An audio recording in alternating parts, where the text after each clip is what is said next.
Hello everyone, मैं अर्पणा जैन। स्वागत है आपके हमारे यूट्यूब चैनल जैन क्लासेस में, जिसमें आज हम पढ़ेंगे लकार। ठीक है, हमारा टॉपिक चल रहा है लकार। चलिए, हमने आपको 3 लकार इसके पहले बता दिए हैं। लट लकार वर्तमान काल, लट लकार भविष्य काल और लंग लकार अतीत काल।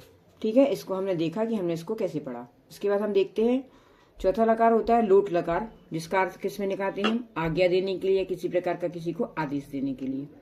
ठीक है, चलिए पहले इसकी टेबल देख लेते हैं। सर्वनाम सबके जो सब्जेक्ट है सबका सेम रहेगा। सह तौ ते, है ना, त्वम युवाम यूयम अहम आवाम पठम, ये हमने आपको बताया है। लट लकार में भी बताया और लट लकार में भी बताया। ठीक है, लास्ट की जो भी वीडियो है उसमें आपको बताया। ठीक है, चलिए हम इसकी टेबल लिख लेते हैं। तो पहले लोट लकार की टेबल कैसे चलती है? तू ताम अंतु। ठीक है, फिर यहाँ पे खाली मतलब जो आपकी धातु है वही आ जाएगी। खाली तम ता। ध्यान ये रखना कि कहाँ विसर्ग लग रहा है, कहाँ हलंत लग रहा है, ये आपको देखना पड़ेगा। ठीक है, तो खाली तम ता आनी आव आम। हम जहां पर भी आ शब्द का यूज कर रहे हैं ना, आनी आव आम, इसका मतलब क्या है कि यहाँ पर आ की मात्रा लगी है ना। जैसे हमने लटलकार में भी पढ़ते हैं ना, गच्छामी आमी आवा आमा, इसी प्रकार के हम यहाँ पर भी देख रहे हैं आनी आव आम। विसर्ग नहीं है तो हम विसर्ग का उच्चारण भी नहीं कर रहे हैं। ठीक है, होता तो हम उच्चारण करते। चलिए इसको एक बार हमारे साथ पढ़ेंगे। तू ताम अंतु खाली तम ता आनी आव आम। ठीक है, इसका सब्जेक्ट आपको पता है। अगर हम प्रथम पुरुष की बात करेंगे तो उसमें सह तौ ते आता है। अगर हम मध्यम पुरुष की बात करते हैं तो त्वम युवाम यूयम आता है। और अगर हम उत्तम पुरुष की बात करेंगे तो अहम आवाम वयम। ठीक है, अब हमारे रूप किसके चल रहे हैं? पट धातु के। तो ये आता है एग्जाम में कि पट धातु का लोट लकार लिखिए। ठीक है, हमको अब इसमें क्या करना है? पहले तो आप टेबल याद कर लीजिए। तूता मंतु खाली तमता आनी आवाम। ठीक, इसमें हमको सिर्फ पठ लिख देना है, बस कुछ भी नहीं करना है आपको। पठतु पठताम पठंतु पठ, क्योंकि यहाँ पे खाली है, कुछ विसर्ग भी नहीं है इसमें, तो है ना। जब विसर्ग और नहीं होता, खाली होता, तो हम उसको सिर्फ उसकी धातु लिख देते हैं। तो लिख देंगे क्या हम? पठ। फिर पठतम पठत, पठानी पठाव और पठाम। ठीक है, ये आपका कौन सा लकार हो गया? लोट लकार, है ना। सरल, बिल्कुल सरल है ना। याद करना बिल्कुल आसान है। तूता मंतु खाली तमता आनी आवाम, ये आपका हो गया लोट लकार। ठीक है, इसके सारे सब्जेक्ट जो उसमें लगना है, सर्वनाम जो लगना है, वो हम आपको वहां पे बता चुके हैं। आप पीछे लास्ट वीडियो में देख सकते हैं।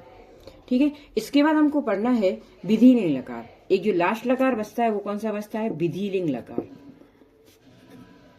ठीक है, विधिलिंग लकार का यूज किसके लिए करते हैं हम? तो किसी प्रकार की कोई संभावना होती है तब हम उसका यूज करते हैं। ठीक है, इसके लिए हम विधिलिंग लकार का यूज करते हैं कि हमें किसी से कोई प्रार्थना करनी है, किसी प्रकार की कोई संभावना हमको बताना है, उसके लिए हम विधिलिंग लकार का यूज करते हैं। ठीक है, आपको जब भी आप अच्छा एग्जाम में 6, 7, 8 में लकार लिखने के लिए, टेबल लिखने के लिए आती है, 9, 10 में ऐसा नहीं होता है। तो 6, 7 के बच्चे बिल्कुल ध्यान रखेंगे, जब भी आप एग्जाम में कुछ भी लिखते हैं, किसी प्रकार की कोई भी जो आपको आती है लोट लकार या कुछ भी, कोई भी लकार आता है, ठीक है, तो उसकी बिल्कुल प्रॉपर ऐसे टेबल बनाइए आप। एग्जाम कॉपी में आपके पास बहुत जगह रहती है ना, कि आंसर शीट में आप चाहो तो एक पेज में पूरी बिल्कुल सफाई से लिखी, ताकि जो चेक करने वाला होता ना, तो वो यही देख के प्रसन्न हो जाएगा, भैया खुश हो जाएगा कि आपने बहुत अच्छा तरीके से इसको लिखा है। ठीक है, तो हर चीज का एक तरीका होता है। जब भी आप आंसर शीट में लिखते हैं कोई भी टेबल, तो उसको प्रॉपर बनाइए, है ना। अगर आपको स्केल आपके पास है तो आप उसको डिवाइड भी कर दीजिए इस तरीके से। ठीक है, अगर 2 टेबल लिखने आती हैं तो आप एक पेज में 2 टेबल आराम से लिख सकते हैं। मगर आपको प्रॉपर लिखना है, पुरुष डालिए, फिर उसको लिखिए, एक वचन द्विवचन बहुवचन लिखिए, फिर प्रथम पुरुष मध्यम उत्तम पुरुष लिखिए, उसके बाद आप अपनी टेबल को चालू करिए। ठीक है, चलिए, तो यहाँ पर हम बार बार आपको नहीं लिख रहे हैं, पुरुष आपको पता है कौन कौन से होते हैं, वचन भी आपको यहाँ पर पता है। चलिए, एक वचन हम यहाँ पे लिख दे रहे हैं, एक वचन, बहुवचन और द्विवचन, द्विवचन और यहाँ पर बहुवचन। ठीक है, पुरुष यहाँ पर वही चलेंगे, उत्तम पुरुष, मध्यम पुरुष और प्रथम पुरुष। चलिए, इसकी टेबल हम देख लेते हैं। विधिलिंग लकार में क्या होता है? सबसे पहले तो चलो विधिलिंग लकार की एक पहचान बता देते हैं आपको हम। ठीक है, विधिलिंग लकार में होता क्या है? एक ही मात्रा रहती है।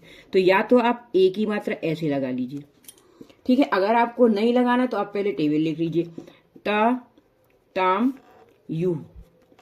ठीक है, ये किसकी टेबल पढ़ रहे हैं हम? विधि लिंग लकार की। फिर यहां पर विसर्ग टम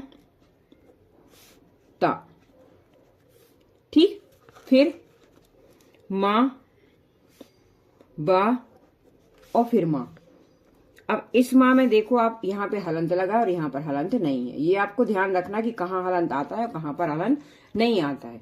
अब हमको ये पता है कि इसमें विधिलिंग लकार में हमेशा एक ही मात्रा लगती है। जब हम अपनी धातु को रखेंगे तो हम क्या कर देंगे? पठेत, पठेताम, पठेयु, फिर पठे, पठेतम, पठेत, फिर पठेयम, पठेव और पठेम। ये आपकी टेबल हो गई, है ना सरल बिल्कुल। विधिलिंग लकार में आपको बिल्कुल इतना याद रखना है कि विधिलिंग लकार आप जब भी आप विधिलिंग लकार की टेबल लिखोगे तो उसमें एक ही मात्रा आती है, ठीक है। बाकी किसी भी लकार में एक ही मात्रा यहाँ पर नहीं आती है, ठीक है। तो आपको इस चीज को याद रखना है कि आपको विधिलिंग लकार जब भी आप लिखते हो तो उसमें आपको क्या करना है? इसको चाहिए के अर्थ में भी लेते हैं, ठीक है ना, चाहिए के अर्थ में भी आता है, ठीक है। ये आपको समझ में आ गया। फिर कल हमने आपको बताई थी कि कुछ धातु होते हैं जो क्या हो जाते हैं, लिखते समय चेंज हो जाते हैं। जैसे भू का भाव हो जाता है, गम का गच्छ हो जाता है, नी का नय हो जाता है, चलिए ये ठीक है, स्था का तिष्ठ हो जाता है, दृश्य का पश्य और पा का पिव हो जाता है। ये कब चेंज नहीं होते हमने आपको ये भी बताया है। लट लकार में गम का गम ही रहता है, लट लकार में मतलब भविष्य काल में गम को गम ही लिखते हैं। इसी प्रकार लट लकार का तिष्ठ का भी स्था ही रहता है। लट लकार में दृश्य का दृश्य ही रहता है और पा का पा ही रहता है। बाकी पूरे लकारों में ये चेंज हो जाते हैं, ठीक है। इसकी टेबल हम आपको, टेबल तो यही चलती है, लकार और हम आपको किसी दिन इसको बता देंगे, ठीक है। इस तरह से यहाँ पर लकार की अभी तो जितना समझना था आपको ये पूरा कंप्लीट हो गया है। इसके बाद आपको जो कुछ भी डाउट हो आप हमको मैसेज करके पूछ सकते हैं। वीडियो अच्छा लगा हो तो लाइक शेयर और सब्सक्राइब जरूर करें कमेंट करके। Thank you.